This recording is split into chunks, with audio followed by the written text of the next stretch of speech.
Alrighty, so we're on Spotify. If you search Daily Dive, Steven Stamp, you're on a lot of things. What hats are you wearing at this point in your career in the big year 2025?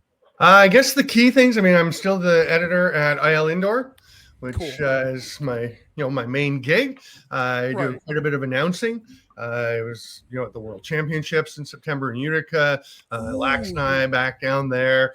I'm doing the play-by-play for Calgary at Ottawa in Ottawa on January 31st. So mark that on your calendars. And we have a new thing going on Blue Squatch Productions called Inside the World of Box Lacrosse, or It Wobble. And Exactly. I'm doing that with Adam Levy. I love that so much.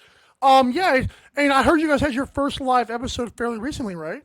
Last week we went live. We've been talking about it a bit, and we had been recording, just kind of get some of the kinks out and that, and then we decided to go live. It's a lot of that's due to Greg Beecher. He asked me if I'd be interested in doing it, and if I thought maybe Adam or someone would join, and I was like, yeah, I'd love to do it with Adam. We really enjoy working together, and Greg was like, hey, if we can go live, it really helps build the audience, as I'm sure you see, and Yeah.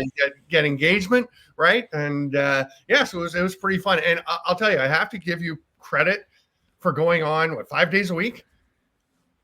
That's unbelievable. I obviously don't always agree with the things that you say, but I think that's part of the point, right? Generate discussion and disagreement and debate. And I give you a lot of credit for being out there every day. No, we appreciate you for I don't want to say joining the club because you've been doing the club a lot longer than I have, but going on the live, it's fun. Yeah, I've been So on once before, a couple times, I guess. you've been on this. I think the last time you came on this show was last year to start the Yeah, our hype up month actually. So it's been a while. it's been a while. I was supposed to go on. I know at the beginning of this season it didn't really work out. I had some stuff going on. I actually had a car accident on the way home from Worlds. Somebody smashed into my car, drove us into a barrier, and they flipped their car. But my car was written off, and I had a concussion. I was off work for a bit. And, concussion protocol for a while. Still dealing with some of that stuff. So I wasn't as engaged with things outside of my regular work as I might usually be. So. Well, we're glad you're safe now for the most part, and you're here in person. I got to first ask you. This was off the cuff because you mentioned you were at the Worlds in Utica. Yeah. I got to ask you about the women in winning the winning the championship for the Worlds for the U.S. That was absolutely insanity. Canada owns box lacrosse, and sorry, Steven. Tell me what happened, man. Honestly, it was quite surprising. The U.S. women's team, great athletes, but we knew they didn't play. Most of them hadn't played box lacrosse at all. And I'll tell you, at the Lax Night the year before, the U.S. men's team, as they had done in the previous Worlds, put in two teams, USA Blue, USA White, played very well. And that was part of their process for trying out. And I thought, well, the U.S. women for the first Worlds coming up, obviously they're going to do the same. And they didn't. And what I heard from part of the coaching staff was they didn't want people to see what they had too far ahead. And I thought, everyone knows what you have. You have great athletes who have never played box lacrosse. I think you're going to gain more from playing than you're going to benefit from not playing. And at the Worlds, I watched the U.S. women. I watched the Canadian women. I was at the Canadian women's tryouts and things. I thought, this is a good team. Very athletic, very young. They were built to compete with the athletic U.S. team, because that was clearly the big challenge. And I really thought with, players like Erica Evans and Katie DeSnoo and Megan Kinna and some of the defenders they had, Brooklyn Walker Welch, they had a great team and really good goaltending. I thought the U.S. goaltending would be a big challenge because it's hard. That's the hardest position, right? To adjust from field to box. But they played fantastic. They played very much as a team, and they had a better game in the championship than Canada did. Their goaltender was terrific, and they played to their strengths. I thought Canada didn't shoot very well in the final. They were hitting the goalie in the chest quite a bit, and I think they might have gotten a little nervous. I think Canada, they knew the U.S. would be a challenge, but I think they figured it was going to work out for them. And when things weren't working out, it looked like they got a little tense. And I don't think they shot very well. And then honestly, the toughest part was Rachel Lapine, fantastic defender for Canada, great transition player, just dynamite. When the one shot that bounced off her stick and into the net, that's such a hard break. That's the bounces. It happens. But I felt so badly for her. And I think that was a turning point because Canada was coming back in that game, and that kind of stemmed that flow. And, I'm not saying it was a fluke at all, because the U.S., to their credit, took advantage of their situation. But that was a tough break that went against Canada and the U.S. I think that kind of not woke them up. They were playing really well. They were against a very good team, but it made them realize, hey, we've got to buckle down towards the end, and they were full credit for it. They, Aaron Bates, awesome. And they were a great team. And I'll tell you, I wasn't calling that game, so I was sitting in the stands with some friends from the international community, and that was an electric game. The atmosphere was fantastic in the building. It was actually a lot of fun just sitting and watching that game, because it was, I mean, it showed what women's lacrosse can be, and what it is already at the very highest levels. And watching the other teams at the Women's Worlds, I think we saw what it can be, but they have a ways to go naturally. It's the first one, right? They've got a ways to go, and they know that, but they're making big progress. So I just thought it was super exciting. No, absolutely. I echo all those statements. I'm sure many people do. And I love the backstory about them maybe hiding a little bit of stuff they have behind the curtains, which is awesome. Cool. So I know last time we had you on, we talked about the draft and about rookies. And gosh almighty, if we don't have some good ones this year. Some names I want to throw out to you and just ask you what you think about who's been the best or whatever you want to go with this. Sure. Jake Naso, Brandon O'Neill, Adam Poitras, Dyson Williams. The list goes on. How bright is the future of the National Lacrosse League? There's a ton of talent, right? And the thing is, and this is coming off not the best draft ever. Now, a bunch of those guys. Yeah, well, no, not supposedly. It was not. That's true, because Dyson was last year, right? You're right. Yeah, Dyson and Will Johansson, who you didn't mention, who I think is right in the mix for Rookie of the Year. Zach Masson, you also didn't mention, but he was drafted back in 2017. When he was a junior, but then he went to school at Alaska Anchorage to play hockey. So he's been chasing the pro hockey dream. He was ready to come now, and he's been really good. I think it's very bright, but especially you look at the 26 and 27 drafts, they may actually rival 2015. I did a deep dive into that today on my Stampers Musings, because Graham Perro, who's I think one of the best people on lacrosse Twitter, and he tweeted about everybody from the first round of the 2015 draft playing at least 100 NLL games, and 7 of the players in the second round. And I went through, and there were 22 players from the 2015 draft who have played 100 plus games. And then you've got like Jordan Durston's at 97. I don't know if he's going to play again, but Adam Bombery, who has had some injury issues, he very well may be back. He's played 94, I think it is. So there's a bunch of guys who have really shone from that draft. I think 26 and 27, names like Joyce Spallina and Willem Firth, and, so many good players. And this year you got CJ Kirst, who's going to be the first pick. Yes. How many Kirst guys grow on trees, man? That's insane. Yeah, it's wild, right? And I think CJ's the best of them. The rest are all good, but he's just dynamite. I'm glad I asked you that question, because I knew I was saving that for somebody, and you're the rookies guy on the show so far. So you're asking about it. Did you want to go back? Because I kind of danced around it a fair bit. No, I love because I have some more things to ask you about. I love that you, like the Will Johansson thing. I know Glenn Clark has praised him a ton. Yeah. And I mean, the thing about Johansson, Clarkey saw him playing out in Nanaimo when Glenn was coaching the Nanaimo junior team. And Will, I think, may have already been, did he coach him directly, or was he already in senior? I don't recall exactly, but I think he and Taggart were friends. And but Clarkey saw a bunch of him, and Julian Kolb, their West Coast scout, got to see him, and they knew what they had in Johansson. Him slipping to 7 was actually not really surprising, because he wasn't as well known maybe as some of the other guys. And there were, I mean, that draft, wasn't that like Owen Grant and some of those guys? I mean, they're great players.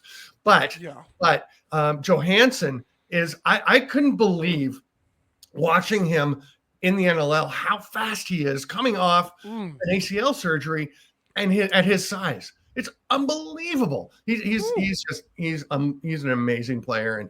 And I'll tell you, if Brendan O'Neill wasn't exploding, I think Johansson's your leader right now for the Rookie of the Year. I mean, I personally like the Patra. His ability to like play defense is like, how are you already Dane Smith? It's like it's kind of, you know what I'm doing there, but it's scary. Like these guys are great. I love it. Yeah, Patra, and the thing is, I mean, Sean Williams knows him, right? Patra was the captain of the Whitby Warriors when they won the Minto Cup 2.5 years ago, and that was on a team with Brock Haley and a bunch of great players. And there's another guy to put in this conversation, by the way. Sure, he's been outstanding, as I think we expected he would be. But Patra to come up and I still honestly I have to admit I need to check with him whether it's Patra or Poitras. I always thought it was Poitras, but I've been hearing Patra. I still want to check with him. And I talked to Adam right after he was drafted in Toronto, in Oakville. And awesome. I didn't ask him because I just assumed it was Poitras. And that's a mistake on my part. But I will check with Adam. But he coming out and playing defense. I mean, he was a forward, and he was like quarterback of the power play with Whitby. And we figured that's what he's doing in the pros. He comes out and plays D, and then the thing, he played the D, but when he's on playing forward, his forward, he is. I mean, it's vicious the way he gets after guys. It's not an easy automatic clear when he is out there.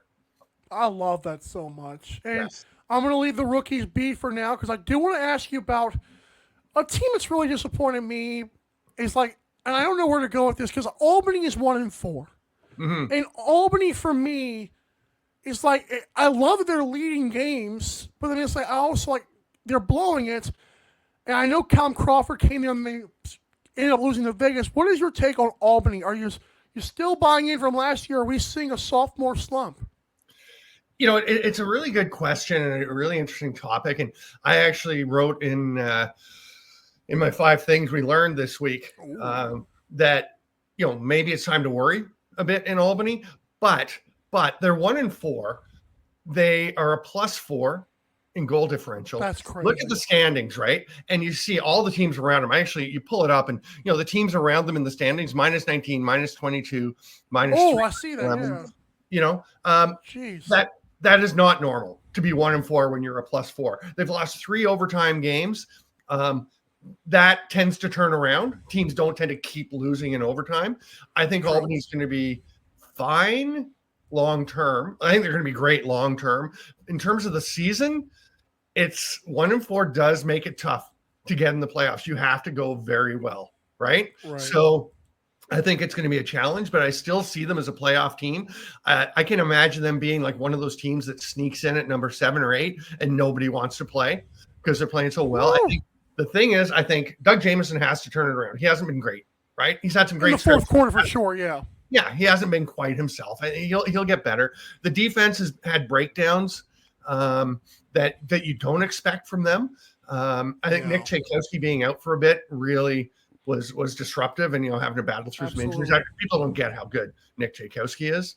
But they've had some breakdowns that are a little surprising. I think they need to dial it up. I think it's not surprising that you've got the rookies the guys who had great rookie seasons last year are not all firing on all cylinders at all times, right? Because exactly. It's going to happen. I'm going to date myself with this, but I remember being on a sports talk show back after the '86 Mets won the World Series, and somebody asked me, how do you think they're going to do this year? And I said, I think they're going to drop off. And they said, why? And I said, they're pitching. They can't do it. And he said, well, who on the staff can't do it? And I said, well, I mean, they had like David Cohn and like Gooden. I forget who it all was. But the thing is, every one of those guys had a career year. That doesn't happen in back-to-back seasons, right? Those rookies were all fantastic. Not everyone's going to be fantastic every game all season. I still think Albany's in good shape, but they don't have much margin for error at this point. And I think little things. I mean, I'm a big Ben McDonald fan. I think he's a really, really good young player. I think he's going to be a very good NLL player. I felt badly for him being the guy that was chasing the goal scorer in the last overtime game. Overtime. Was it? Yeah, it was, right? He was. You want to also say, speaking of the devil, right? He lost Poitras up at the top. And was chasing him down, and I felt badly. But also, I think that's one where in game, I think they would like to be able to go back and not necessarily have Ben on the floor in overtime covering Adam Poitras. I mean, especially what he's doing so far, I agree with that. Yeah. Now, this is an interesting one. I haven't really harped on this one, but we're 6 weeks in. Got a 7-game schedule coming up. Who's you can give me multiple here, but MVP leaders. Give me one guy in just 6 weeks, like 4 or 5 games that we're looking at so far. So hard, right? I mean, I agree. it's remarkably difficult, and I mean, I feel like you've got to look at guys who are playing for teams that are playing very well, for one thing, Right. And I mean, I don't see how you don't have Dane Smith in the conversation again. Always. Right? I mean, he's the guy's incredible. And they've been dominant too. That's a great point. Oh my God. And they've only played 3 games, right? So he and Byrne are right up there again. Matt Vince. Who else? I'll tell you, well, I don't know if I'd put him in the MVP conversation, but one guy that I've been talking about lately, and we're going to talk about it more on it Wobble this week, which we've delayed because Adam's been sick, and I heard about that, yeah. Yesterday. Yeah. So Ryan Lansbury is so overlooked. That's crazy. So overlooked. You said that. Yeah. Spencer Conley said Ryan Lansbury, and here you are talking about it. This is great. Go. There you go. There you go. So yeah, there's so many guys at this point, honestly, you can put it in there. You just look at the list. I mean, Joe Resetarits. Philly's so hard to tell because 2 of their wins were against Vegas, who wasn't playing well at the time. Yeah. But Resetarits and Mitch Jones is fantastic. What about what Connor Kelly is doing in Colorado? He's been incredible. Malcolm may have been more valuable for them. He's been just lights out as well. 15-15 for this. That's pretty good numbers. I told people if Will Malcolm woke up, Colorado opponents are in trouble, and of course Halifax got the butt end of that one. Yes. But I got to ask you one more thing here. This weekend, and I want to take anything away from you and Adam on It Wobble. Yeah. There are some really good games. There's some West Coast showdowns. Yeah. The Rock might go to 0-5, especially with the Mark Matthews news. I know. What game are you looking at? Because there's a few of them. Challen Rogers back and lose Mark Matthews. That's what I'm saying. Like 1 step forward and 2 steps back. It's like, dang it. Yeah. So, what game are you most looking forward to? There's a lot of good ones. Wow. That's really, honestly, I think. I mean, there's, like you said, there's 7 games. There's some really interesting ones. I think, going back to Albany, the Firewolves visiting Colorado has been very good, and Albany has to turn that around. Colorado's been playing well. Dylan Ward is kind of back to being himself, more or less. I think that's really fascinating. Me too. And I think because Vancouver's another one of the teams that's only played 3 games. I'm looking forward to getting to see them again up against San Diego. And I mean, San Diego, a team that, was inches away from dropping below 500 for the first time in 3 years. Right. And it's funny because you think of San Diego as this big powerhouse offensive team, but it's their D that's been getting it done for the last couple of years as well. And then, in this 6-5 win, like Graham Farrell, once again, nobody's ever won a game scoring 6 goals in the NLL until last week. Is it a good thing, bad thing? We'll find out. Yeah, I mean, I don't think they're going to score 6 goals very often. With holding Jeff T to 5, I think is good enough. Yeah, but it's rough. All right, anything on your mind or anything you want to plug before we let you go, Steven? Just go check out It Wobble. Check out Blue Squatch Productions on YouTube. Lots of content. Greg does great stuff. He puts so much work into it. He lets Adam and I just kind of sit there and chat about stuff, and he pulls it all together. And what the guys behind the scenes, how important they are, right, to the show. And so there's that. And I'm excited. I had spent a day with Jason Tassé, who's going to be doing color with me for the Calgary at Ottawa game. Watched his team, because he coaches in the Arena League, watched his team play, and actually charted shots for them, which was really fun, really interesting. Ooh. And then watched the game with him, then drove back to my house, and we watched the end of Albany, Las Vegas together, and the first half of San Diego and Ottawa, and then he had to head home to Ottawa. It was midnight, and he still had a couple hours to go. But we were just working on being prepared. We want to do a good job for that game, because I think it's really important that I think the league needs really solid announcing. So, Well, Well, I know you. I've heard you on a few things before, and you do a good job. And I'm happy that you're doing that because I haven't. That's awesome, dude. That is so cool. And we thank you again for I coming on used to this do show. quite a few games, right? I did. Sorry to jump in. I did rock games. I did color for years and years, 7 or 8. Yeah. I did the draft for like 11 years. So yeah, so it'd be. I'd love to do games regularly. I think That's awesome. I feel like I know the league pretty well and can bring some value to the broadcast. So You think? All right, Steven, we'll let you get going. We hope you and Adam can do a show this week because I know he is feeling under the weather. Yeah. But thank you for joining us, and we look forward to having you again very soon on the show. Thanks for having me on. Have a great show, and good luck with the daily grind. I know it's the daily dive, but I meant the grind of the daily dive. There you go. Steven Stamp, everybody. He's awesome. He's a wealth of knowledge. We all knew that, and it was on display once again.